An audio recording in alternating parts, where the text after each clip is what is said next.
Welcome to dusters classes में जसबी भारत और चीन के बीच पिछले 6 महीने से एलएसी पर तनाव जारी है। हालांकि इस तनाव को कम करने के वार्ताओं का दौर भी जारी है, जहां विदेश मंत्री और रक्षा मंत्री चीन के रक्षा मंत्री विदेश मंत्री के साथ शंघाई सहयोग संगठन की मीटिंग में मास्को में वार्ता कर चुके हैं। वहीं दूसरी तरफ दोनों देशों की मिलिट्री के बीच भी वार्ताओं का दौर जारी है और अब तक दोनों देशों के बीच में मिलिट्री स्तर पर 7 दौर की वार्ता हो चुकी है और 8वें दौर की वार्ता इसी सप्ताह होने वाली है। जैसा कि यहाँ पर इंडिया टीवी का आर्टिकल भी देख पा रहे हो कि India China militaries to hold 8th round of talks over border dispute.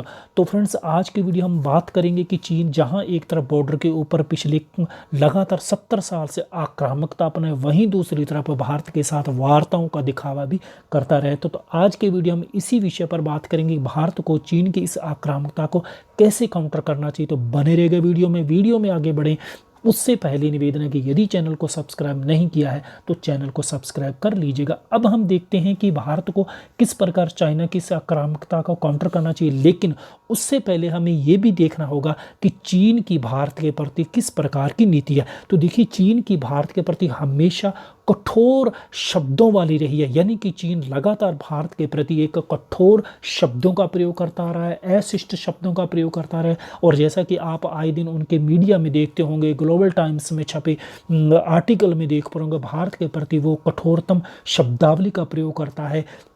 वो ये कहता है कि भारत को 1965 के सबक को नहीं भूलना चाहिए और यदि भारत इस प्रकार की जुर्रत करता है बॉर्डर के ऊपर तो उसका हशर 1962 के युद्ध से भी बुरा होगा। और यहाँ पर हमें उस शब्द को भी नहीं भूलना चाहिए कि चीन के तत्कालीन चौवन लाई जो कि प्रधानमंत्री थे, उनके द्वारा भारत को ये धमकी देते हुए कहा गया था कि भारत को सबक सिखा दो। तो आप अंदाजा लगा सकते हैं कि भारत के प्रति चीन किस प्रकार की शब्दावली का प्रयोग करता है। दूसरी बात यहाँ पर हम देखेंगे कि चीन भारत के प्रति हमेशा क्या है कि तिब्बत कार्ड खेलता रहा है। और यहाँ पर आपने ये देखिए कि तिब्बत कार्ड कैसे खेलता है। हालांकि तिब्बत को चीन के द्वारा अवैध रूप से कब्जाया हुआ है 1951 से, लेकिन अब ये तिब्बत को कार्ड के रूप में कैसे भारत के खिलाफ यूज करता है, वो इस प्रकार करता है कि चीन क्या करता है कि अरुणाचल प्रदेश जो हमारा पूर्वोत्तर का राज्य है उसे तिब्बत का हिस्सा मानता है। यानी कि अरुणाचल प्रदेश का जो एक तवांग जिला है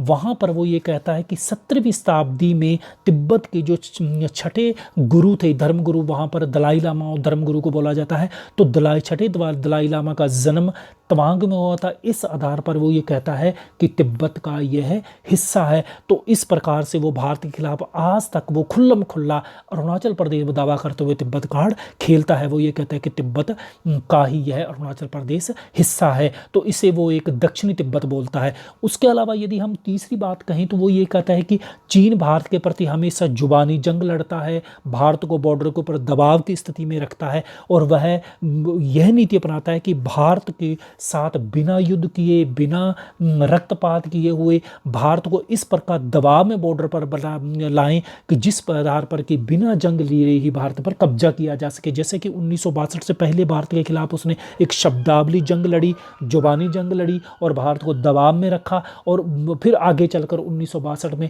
अचानक भारत के ऊपर कब्जा कर युद्ध करके भारत को बहुत बड़े भूभाग पर कब्जा कर लिया था।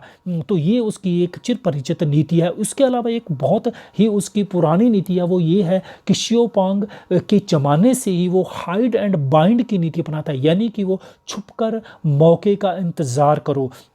लेकिन अब इन्हीं सालों में ये भी देखने को हमें मिल रहा हो कि वो इस नीति को छोड़कर अब वो क्या करता है कि सीजिंग अपॉर्चुनिटी की बात करता है, यानी कि मौके को पैदा करो। वो ये कहता है कि मौके का इंतज़ार नहीं करो, मौका बनाओ। तो वो हमेशा भारतीय के प्रति इसी प्रकार की नीति अपनाता है कि पहले वो क्या करता है कि परिस्थितियों को पैदा करता है और फिर उसमें से मौका तलाशता है कि भारत के किस प्रकार बॉर्डर के ऊपर क्षेत्रों को क्या कि कब्जे में लिया जा सके। और इसके साथ साथ एक नीति और भी है उसकी कि वो दुनिया भर के अंदर वो अपने मिलिट्री प्रदर्शन करता है, बढ़ा चढ़ाकर प्रोपोगेंडा चलाता है और वहीं दूसरी ओर आर्थिक ताकत के बल पर परिस्थितियों को अपने पक्ष में करता है। जैसा कि यहाँ पर इन दोनों आप देखते होंगे डेट ट्रैप की पॉलिसी देख पा रहे होंगे कि भारत के पड़ोसी देशों में नहीं, यूरोपियन देशों की बात करें या अफ्रीकन देशों की बात करें, वहाँ लगातार इन देशों को डेट ट्रैप में फंसा रहा है।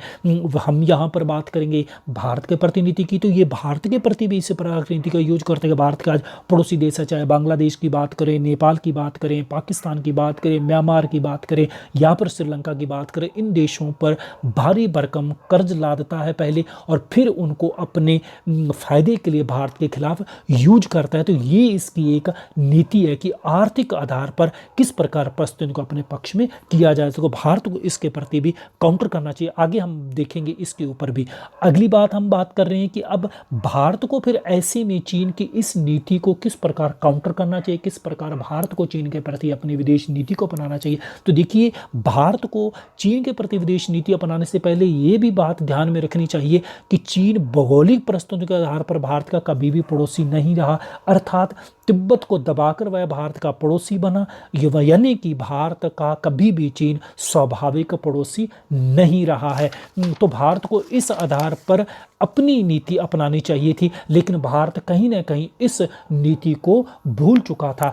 अब यहाँ पर हम बात कर रहे हैं कि यदि आज के समय में हम बात करेंगे भारत को किस प्रकार चीन को काउंटर करना चाहिए, तो पहली बात यहाँ पर है कि तिब्बत को, भारत को भी खुलकर चीन के खिलाफ बोलना चाहिए, तिब्बत को कार्ड चीन के खिलाफ खेलना चाहिए। जो हालांकि देखिए, इन दिनों यहाँ पर आप आर्टिकल भी, एशियन टाइम्स का आर्टिकल भी देख पा रहे हो कि India holds a secret Tibet card on China, यानी कि हम बात कर रहे हैं कि 29 अगस्त की बात कर रहे हैं कि जब भारत ने SFF यानी कि स्पेशल फ्रंटियर फोर्स, जो कि यहाँ पर एक तिब्बती लोगों को शामिल करके इस ये स्पेशल फ्रंटियर फोर्स तैयार की गई, उसमें चीन के खिलाफ उसको यूज किया और ये एक बहुत बड़ा स्टेप था चीन के खिलाफ, यानी कि एक तिब्बत कार्ड। हालांकि भारत ने एक बड़े गुप्त तरीके से इस कार्ड को खेला है, यदि अभी तक खुल्लम खुल्ला इस कार्ड को यूज नहीं किया है। हालांकि एक चीज़ और यहाँ पर हमें नहीं भूलना चाहिए कि जब 29 अगस्त की रात्रि को हमने स्पेशल फ्रंटियर फोर्स यानी कि तिब्बती लड़ाकों को चीन के खिलाफ यूज किया,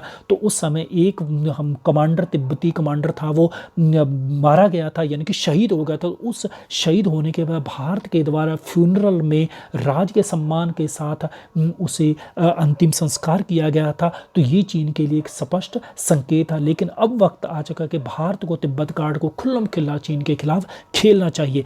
अगली बात हम यहाँ पर बात करेंगे कि अक्साई चीन की बात करेंगे। देखिए, 1962 के युद्ध में चीन के द्वारा भारत के एक बहुत बड़े भूभाग पर यानी कि अक्साई चीन के ऊपर कब्जा कर लिया गया था। और अक्साई चीन यहाँ पर आप देख ले, पश्चिमी यूरोप से भी बड़ा ये क्षेत्र, बहुत बड़ा क्षेत्र है।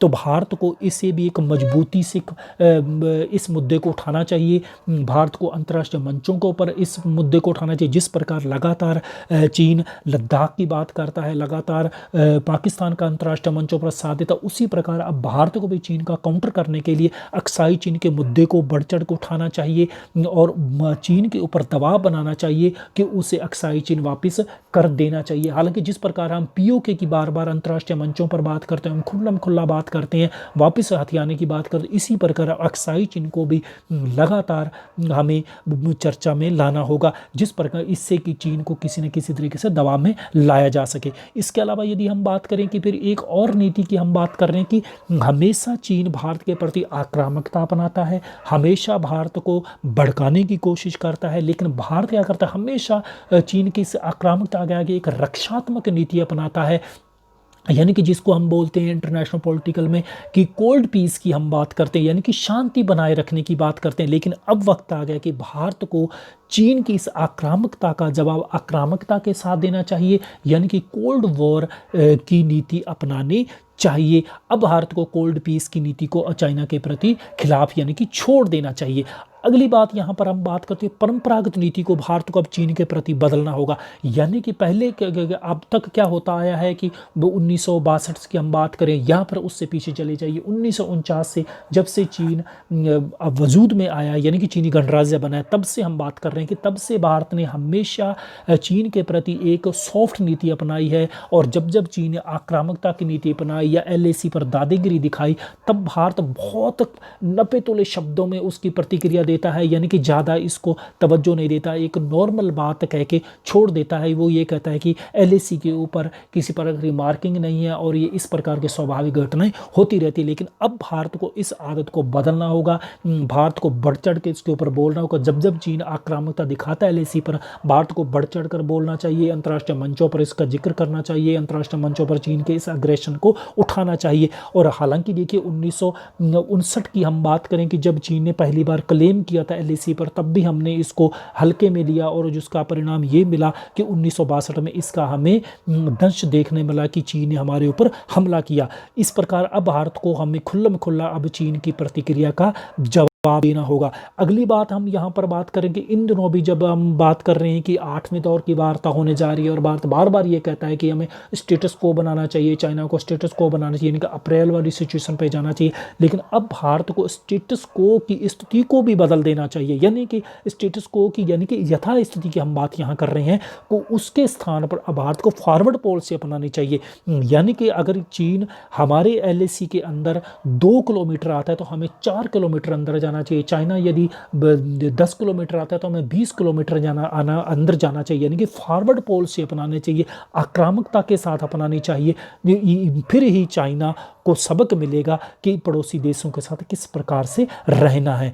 अगली बात हम बात कर रहे हैं कि आर्थिक बाध्यताएं हमारे सामने या नौकरशाही की हम बात करेंगे, ढीलम ढीली नौकरशाही है, फाइलों तक ही हमारी सिमटी रहती है। हम एलएसी के ऊपर हम इंफ्रास्ट्रक्चर डेवलप करने में हम बहुत वक्त लेते हैं, तो हमें इस नीति को बदलकर हमें सीमावर्ती क्षेत्रों के अंदर भी इंफ्रास्ट्रक्चर को हमें लार्ज स्केल पर डेवलप करना होगा। हालांकि अब भारत लार्ज स्केल पर इन दिनों इंफ्रास्ट्रक्चर डेवलप कर रहा है बॉर्डर के ऊपर, यही वजह है कि आज चाइना के बौखलाहट की सबसे बड़ी वजह। और जैसा कि यहाँ पर प्रेस ट्रस्ट ऑफ इंडिया के एक आप न्यूज भी देख पा रहे हो कि China says it's opposed to India's infrastructure development at border in Ladakh. तो बॉर्डर के ऊपर जो भारत लद्दाख में इंफ्रास्ट्रक्चर डेवलप कर रहा है, सड़कें बना रहा है, पुल बना रहा है, वो चाइना की बौखलाहट और इसका बार बार चाइना अपोज भी करता आ रहा है।